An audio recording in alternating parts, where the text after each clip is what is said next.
What's up, everybody? This is Jeremy. Today I'm going to be showing you an application called EventBox. It's by the Cosmic Machine. It's basically a social networking app. It's the basics of it, I guess, if I were to give a short explanation as to what it is.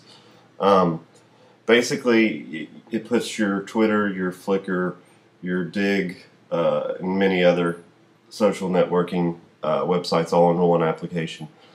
Normally, the UI would bother me with it being this large, especially for something like Twitter, which is the main reason I hate TweetDeck. I think it's just way too big. But as multifunctional as this application is, and as much as it has included in it, the size of the app actually doesn't bother me at all.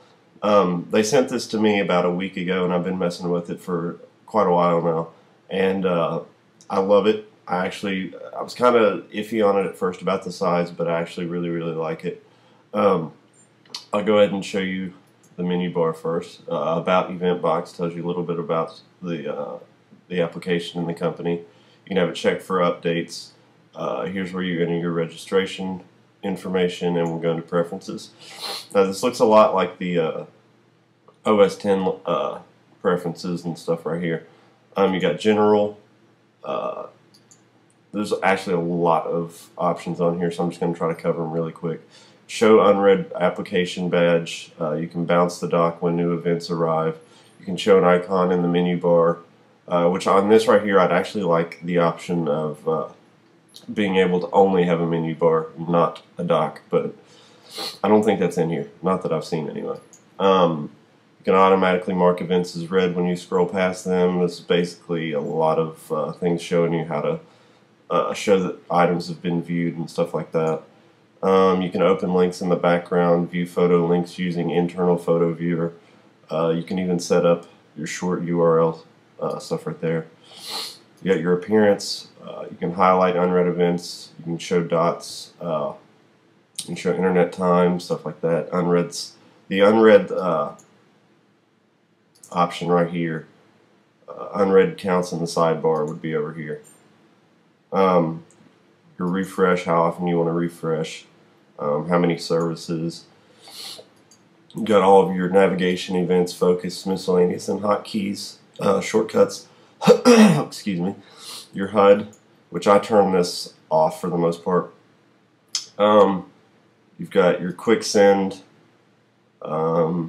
options, growl notifications, your updates. How often you want to check for updates, if you want to check for stable, which I only have it checked for stable. Now your services, all of these options look almost the same in almost all of these. You enable the ones that you want on. You include in application unread count. You can bounce on the dock and send growl notifications, which if you've got dig.com, you probably don't want the growl notifications, or otherwise you'll have stuff popping up constantly, because my dig.com has a couple hundred updates a day usually, so that would get a little annoying. There's like Google Reader is a little bit different, but for the most part all of these applications are the same that you want to add your services. You got your Instapaper and photo upload. You can search by popular, upcoming. You can search, say it just went up to 250 by doing that. You can go into your preferences, you highlight a service and click preferences, and it'll actually bring up the preferences for that. You can have it mark all as read. You can click down here on this little arrow and go in and search specifics, like you want to search for science. It'll find just science, dig stories. Here shows your total that you have unread. This shows by service. You got Flickr photos that you can add. You can refresh by a single service. You can refresh all of them. You can turn off all of your notifications and stuff right here. What is this one? I forgot this one. Oh yeah, you can toggle the input. Like say you want to do Facebook. If I want to do a status update, I just click right here and it'll bring that up and I can type it. But you can add over here services. You can highlight and remove services. There's a lot of stuff on this application. You can go in here and search. You can have how you want to search. You can go to Flickr, turn this on. You can upload photos. I think you can actually upload photos up in here. You can close, basic edit. You can actually shorten URLs and shrink. You can show specific, you can go to specific services. You can do heads-up display here.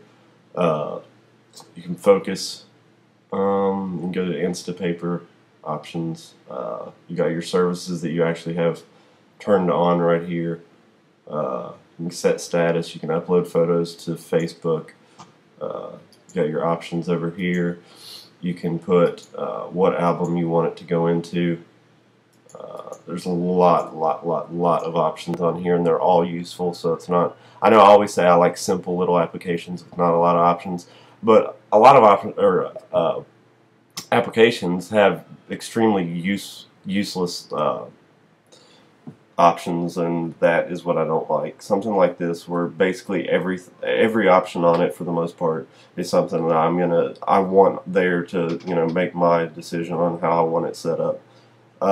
You can check all events. You can do the heads-up display from here. Then you've got EventBox help, where you can report a bug. But this is a really nice application. It cuts back on the number of applications and websites and stuff like that you're going to have to view, as opposed to checking all these different websites and having like Twitter apps and all this different stuff like that. You can just have everything all in one, which I love, because even though it's got a lot of options and stuff like that, it still simplifies everything because it cuts everything down. You use less applications, you're wasting less time searching all over the websites that you normally go to. So it's definitely a cool little application. I'm not sure, let me check real quick how much it cost, I forgot. You click up here, you get a 15-day trial with it. You click up here. For some reason mine still says 14, even though I've already entered the application, the registration. But it stayed at 14, so it's still not running down or anything like that. $15 for a copy of it. So basically what you have to decide is if it's worth $15 to you to simplify it and condense all of your applications and websites down. To me, I go to enough websites where even cutting all these down into one, I've still got a lot that I go to, websites and forums and stuff like that. So being able to cut down a lot of those into one is extremely helpful for me. Like I said, I've been using this for about a week because I wanted to make sure that I could really talk about it in a positive way before I said anything. And after using it for a week, I can definitely say that I like this application a lot. So check it out and post back and tell me what you guys think about it. Thanks.